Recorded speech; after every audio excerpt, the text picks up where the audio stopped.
તો ક્યારે વિચાર્યું છે કે કોડનું ખરેખર કામ કેવી રીતે કરે છે? આજે આપણે એના એક સિક્રેટ ઇન્ગ્રીડિયન્ટની વાત કરવાના છીએ, પ્રોગ્રામિંગ ઓપરેટર્સ, જેને આપણે કોડના ક્રિયાપદો પણ કહી શકીએ. જો ડેટા તો ખાલી એક હકીકત છે, બરાબર? જેમ કે આપણે કહીએ કે એક વેરિયેબલ એક્સ છે અને એની કિંમત 5 છે, બસ આટલું જ. પણ કોડ આની સાથે ખરેખર કંઈક કરે કેવી રીતે? એક્શન ક્યાંથી આવે છે? અને એનો જવાબ છે ઓપરેટર્સ. આ એવા ખાસ સિમ્બોલ્સ એટલે કે ચિહ્નો છે જે પ્રોગ્રામિંગ લેંગ્વેજમાં ક્રિયાપદો જેવું કામ કરે છે. એ ડેટા પર કોઈકને કોઈક એક્શન લે છે. જેમ કોઈ પણ ભાષામાં ક્રિયાપદ વગર વાક્ય અધૂરું છે, એમ જ ઓપરેટર્સ વગર કોડ ખાલી ડેટાનો ઢગલો છે. તો ચાલો આ પ્રોગ્રામિંગના ક્રિયાપદોની દુનિયાને થોડી નજીકથી જોઈએ. આપણી આખી ચર્ચાનો આધાર છે આ ટેક્સ્ટબુકનું ટેબલ. આમાં લગભગ બધા જ કોમન ઓપરેટર્સને એકદમ સરસ રીતે ગોઠવેલા છે. આપણે આને જ ફોલો કરીશું. ચાલો એક પછી એક સમજીએ. શરૂઆત કરીએ સૌથી સહેલા અને જાણીતા ઓપરેટર્સથી. એવા ઓપરેટર્સ જે આપણે બધા રોજબરોજ વાપરીએ છીએ. હા, આ વાત થઈ રહી છે ગણિતના ઓપરેટર્સની, એટલે કે એરિથમેટિક ઓપરેટર્સ. જુઓ, આ ચિહ્નો તો બધાને ખબર જ છે: પ્લસ, માઇનસ, ગુણાકાર, ભાગાકાર. અને મજાની વાત એ છે કે કોડમાં પણ એ બિલકુલ એ જ રીતે કામ કરે છે, જે રીતે આપણે સ્કૂલમાં ગણિતમાં શીખ્યા હતા. એટલે જ કહેવાય છે કે પ્રોગ્રામિંગ કંઈ એટલું અઘરું નથી. શરૂઆત તો જાણીતી વસ્તુઓથી જ થાય છે. એટલે જ્યારે કમ્પ્યુટર 3+2 જેવું કંઈક જોએ છે, ત્યારે એને ખાલી 2 આંકડા નથી દેખાતા. એની નજરમાં આ જે વત્તાનું ચિહ્ન છે ને, એક કમાન્ડ છે, એક આદેશ છે. એ કહી રહ્યું છે, આ 2 નંબરને લો અને એનો સરવાળો કરો. સારું, તો ગણતરીઓ તો થઈ ગઈ, પણ પ્રોગ્રામિંગ ખાલી કેલ્ક્યુલેટર નથી. હવે આપણે કોડને સવાલ પૂછવાના છીએ. હા, સવાલ. અને એના માટે જે ઓપરેટર્સ વપરાય છે એ છે રિલેશનલ ઓપરેટર્સ. આ ઓપરેટર્સનું કામ સિમ્પલ છે: 2 વસ્તુઓની સરખામણી કરવી, જેમ કે 4 ગ્રેટર ધેન 2. આ કોઈ દાખલો નથી.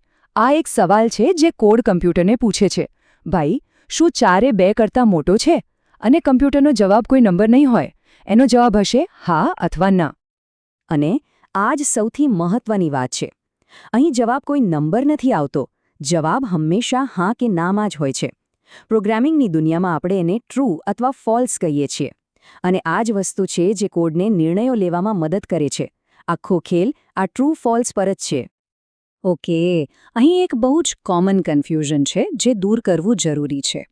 એક સિંગલ બરાબરનું નિશાન ઇઝ ઇક્વલ ટુ, એનો મતલબ છે અસાઇનમેન્ટ. એ કહે છે એક્સ હવેથી તારી કિંમત 5 છે. આ એક ઓર્ડર છે. પણ જ્યારે 2 બરાબરના નિશાન ડબલ ઇઝ ઇક્વલ ટુ હોય, ત્યારે એક સવાલ છે. એ પૂછે છે, શું એક્સની કિંમત 5 છે? આ બંને વચ્ચેનો ફરક સમજવો ખૂબ ખૂબ જ જરૂરી છે. તો હવે આપણી પાસે એવા સવાલો છે જેના જવાબ ટ્રુ કે ફોલ્સમાં આવે છે. પણ શું થાય જો આપણે એક સાથે ઘણા બધા સવાલો પૂછવા હોય? એ બધા જવાબોને ભેગા કરીને કોઈ મોટો નિર્ણય લેવો હોય તો? બસ ત્યાં જ એન્ટ્રી થાય છે લોજિકલ ઓપરેટર્સની. આમાં મુખ્યત્વે 3 છે: એન્ડ, ઓર અને નોટ. એમના ચિહ્નો છે ડબલ એમ્પ્રેસ, ડબલ પાઇપલાઇન અને ક્લોક સાઇન. એન્ડ કહે છે કે બધી જ શરતો સાચી હોવી જોઈએ. ઓર કહે છે કે કોઈ પણ એક સાચી હશે તો ચાલશે. અને નોટ તો સાવ ઊંધું કરી નાખે છે. ટ્રૂને ફોલ્સ અને ફોલ્સને ટ્રુ. ચાલો એન્ડને એક ઉદાહરણથી સમજીએ. ચાલો એકદમ સાદું રિયલ લાઈફ ઉદાહરણ લઈએ. માની લો કે બીચ પર જવું છે. એના માટે 2 શરતો છે. એક, હવામાન સારું હોવું જોઈએ, અને બીજું, વીકેન્ડ હોવું જોઈએ. જો આમાંથી એક પણ શરત પૂરી ન થાય, જેમ કે હવામાન સારું છે પણ આજે સોમવાર છે, તો શું આપણે જઈશું? ના. બસ આ જ લોજિક છે એન્ડ ઓપરેટરનું. બંને શરતો સાચી હોવી જ જોઈએ. હવે એને કોડમાં જોઈએ. માની લો એક્સ છે 3 અને વાય છે 7. પહેલો સવાલ, એક્સ ગ્રેટર ધેન 5, એટલે કે શું 3 એ 5 કરતાં મોટો છે? ના, તો જવાબ મળ્યો ફોલ્સ. બીજો સવાલ, વાય લેસ ધેન 10, શું 7 એ 10 કરતાં નાનો છે? હા, તો જવાબ મળ્યો ટ્રુ. હવે એન્ડ ઓપરેટર આ બંનેને જોશે, ફોલ્સ અને ટ્રુ. અને કારણ કે એન્ડને તો બધું જ ટ્રુ જોઈએ, એટલે ફાઇનલ જવાબ આવશે ફોલ્સ. આ બધું તો ઠીક છે, પણ કમ્પ્યુટર હકીકતમાં એકદમ અંદરના લેવલ પર કેવી રીતે કામ કરે છે? એ તો ખાલી 0 અને 1ની ભાષા સમજે છે, બરાબર?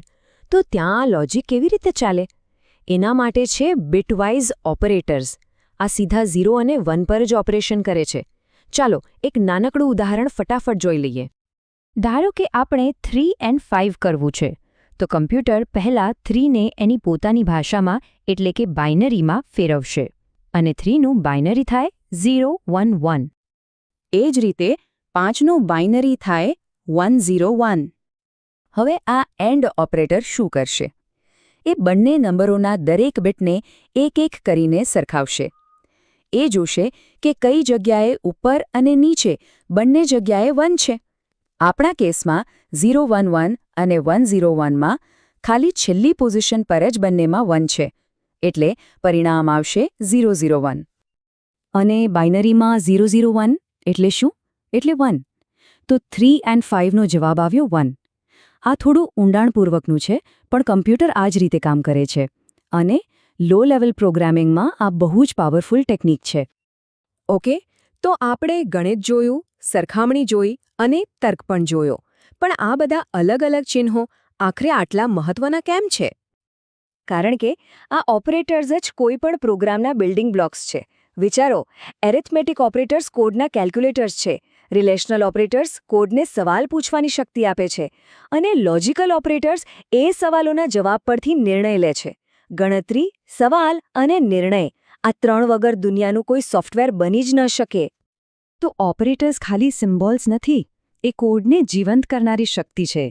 એનાથી જ કમ્પ્યુટર વિચારી શકે છે, સરખામણી કરી શકે છે અને નિર્ણય લઈ શકે છે. હવે જ્યારે કોડના ક્રિયાપદો વિશે ખબર પડી ગઈ છે, તો જરા વિચારો, આ ક્રિયાપદોનો ઉપયોગ કરીને કેવા જબરદસ્ત વાક્યો એટલે કે કેવા શક્તિશાળી પ્રોગ્રામ્સ બનાવી શકાય.